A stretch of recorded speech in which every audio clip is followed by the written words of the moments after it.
कीजिए प्रभु, रक्षा कीजिए। गरुड़ समस्त संसार में भ्रमण कर सर्पों की हत्या कर रहा है। नंदी, सर्पों का नेतृत्व वासुकी कर रहा है और वासुकी इस आक्रमण का सामना करने हेतु सक्षम है।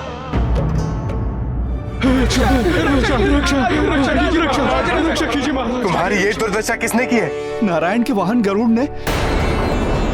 महाराज, सारे सर्पों ने आश्वस्त किया था गरुड़ को कि वो अपनी भूल सुधारेंगे महाराज।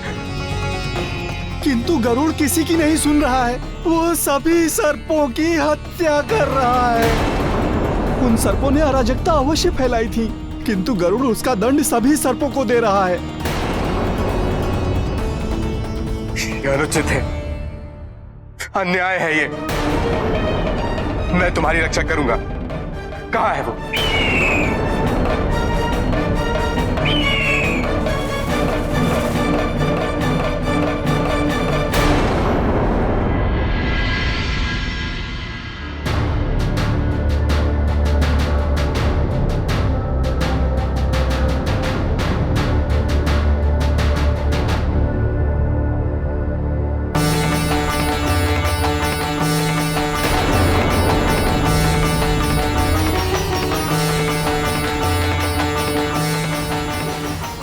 ऋषि कश्यप की संतान है।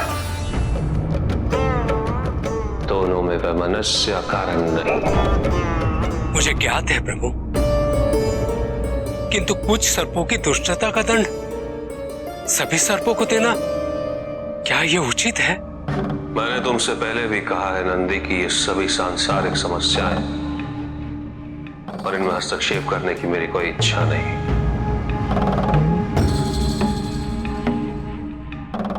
नारायण पालन करता है, पोषण करता है, संरक्षक। केवल वही गरुड़ को रोक सकते हैं। गरुड़ ये सब कुछ नारायण के आदेश पर ही कर रहा है प्रभु। प्रभु, अब आप ही को कुछ करना होगा। आप ही को उन निर्दोष सर्पों की रक्षा करनी होगी। आप ही को उन दोषपूर्ण सर्पों के साथ न्याय करना होगा प्रभु।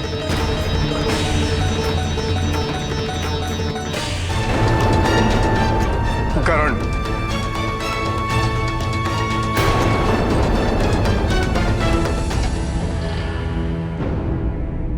तुम नारायण के वाहन हो। तुम्हें ऐसा अत्याचार शोभा नहीं देता। मैं नारायण के ही आदेश का पालन कर रहा हूं। किंतु नारायण द्वारा दिया गया कोई भी आदेश अकारण नहीं होता। जब ब्रह्मदेव ने तुम्हें पाताल लोक में रहने का श्राप दिया तो तुम पृथ्वी पे क्यों हो? यह ब्रह्मदेव के आदेश की अवमानना है। किंतु जो सर्प निर्दोष है उनके ऊपर ऐसा अत्याचार क्यों? मैं यहां तर्क वितर्क करने नहीं आया। या तो पाताल लोक लौट जाओ या मृत्यु के लिए तैयार हो जाओ। मेरे जीवित रहते अब तुम एक भी सर्प को क्षति नहीं पहुंचा पाओगे।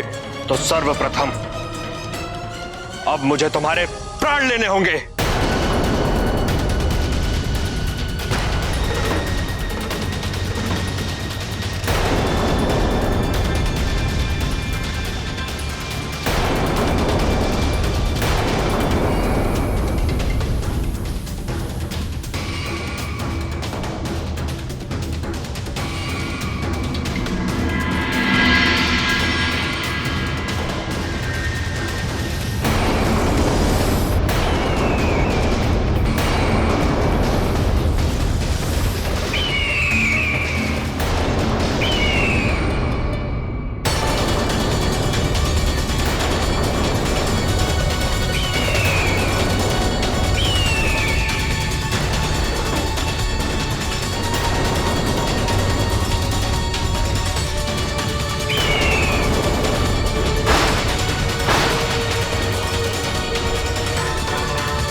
आपको तो अन्याय स्वीकार ही नहीं है,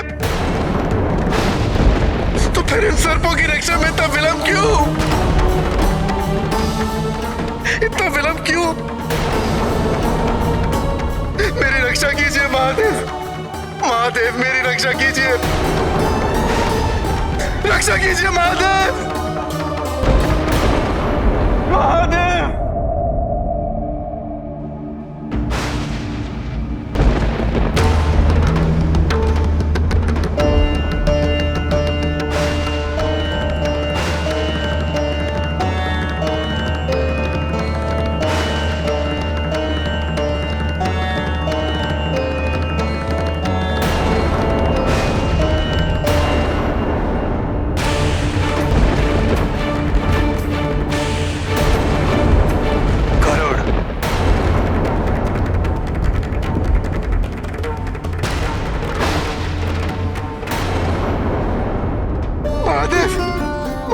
रक्षा कीजिए महादेव। पीछे हट जाओ, तुम जो कर रहे हो वो उचित नहीं। नारायण के आदेश की पूर्ति सभी सर्पों की हत्या करके होगी, और मेरा कर्तव्य है कि मैं नारायण के आदेश का पालन करूं।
तुमसे अब भी कह रहा हूं गरुड़, रुक जाओ। नहीं, कोई सर्प जीवित नहीं रहेगा। मैं सब सर्पों की हत्या कर दूंगा, नारायण के आदेश का पालन करूंगा। कोई जीवित नहीं रहेगा, सबकी मृत्यु होगी।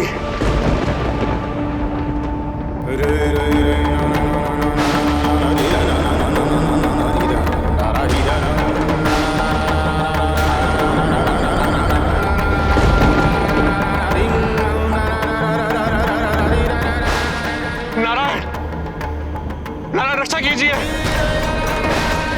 नारायण, नारायण रक्षा कीजिए। रुकिए महादेव,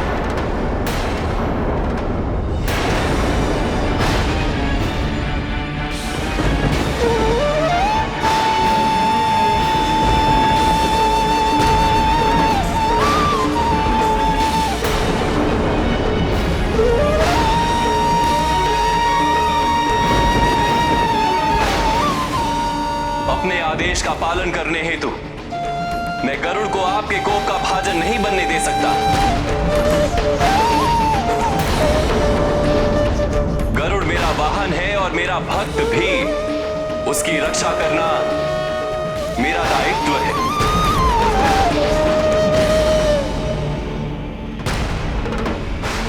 भले ही उसके लिए मुझे आपसे युद्ध क्यों ना करना पड़े।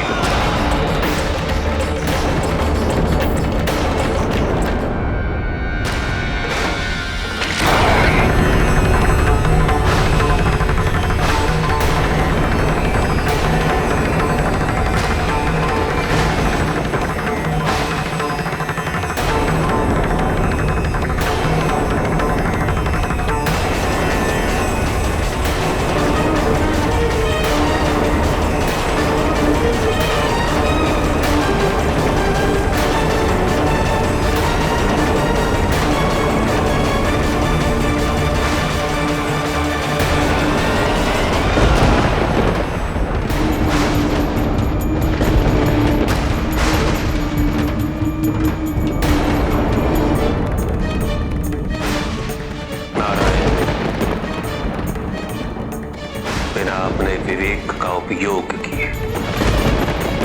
बंधवत अपने आराध्य के आदेश का पालन करना भक्ति भाव के लिए शोभनीय है, और स्थिति को पूरी तरह समझे बिना अपने भक्त की रक्षा के लिए किसी और भक्त पर आक्रमण करना भक्त प्रेम की भावना के लिए अशोभनीय। नारायण गरुड़ ने नियमों का उल्लंघन किया है,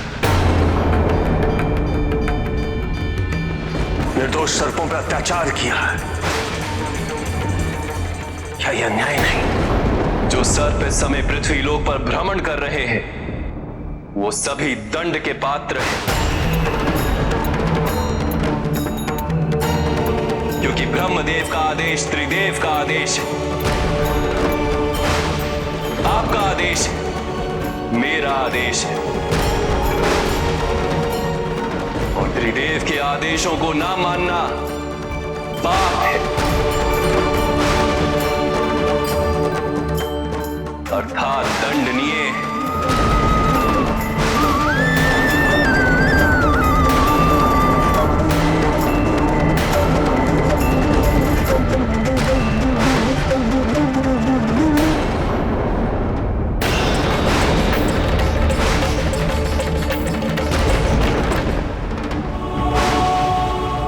शांत हो जाइए प्रभु, शांत हो जाइए। नहीं नंदी,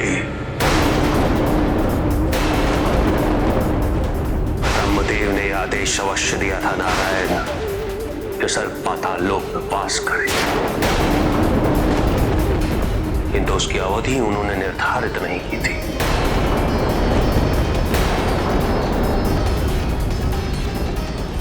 यदि सर्प पृथ्वी पर भ्रमण कर रहे हैं तो इसमें इनका दोष कैसे हो?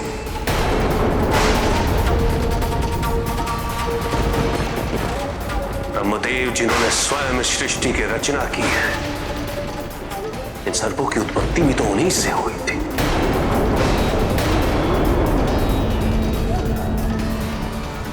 सर्पों को पाताल लोक जाकर वास करने का आदेश देकर उनके साथ पहले ही अन्याय हुआ, तो उनके साथ ये पुनः अत्याचार क्यों?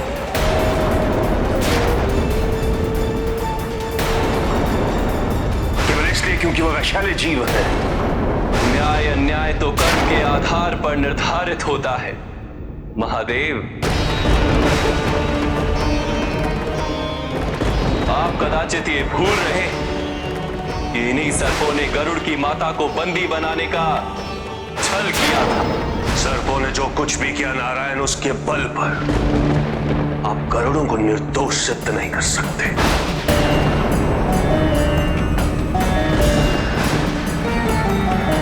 और ना ही ये गरुड़ आपके आदेश के नाम पर कर्मों से मुक्त हो सकते हैं।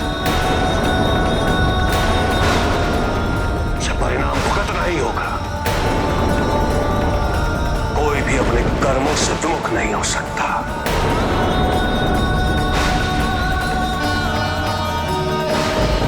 त्रिदेव भी नहीं।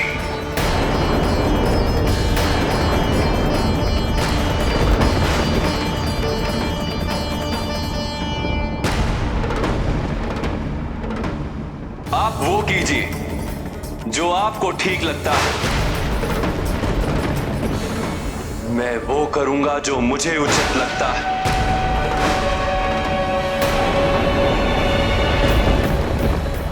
किंतु स्मरण रहे महादेव, गरुड़ तक पहुंचने के लिए आपको मुझसे युद्ध करना होगा।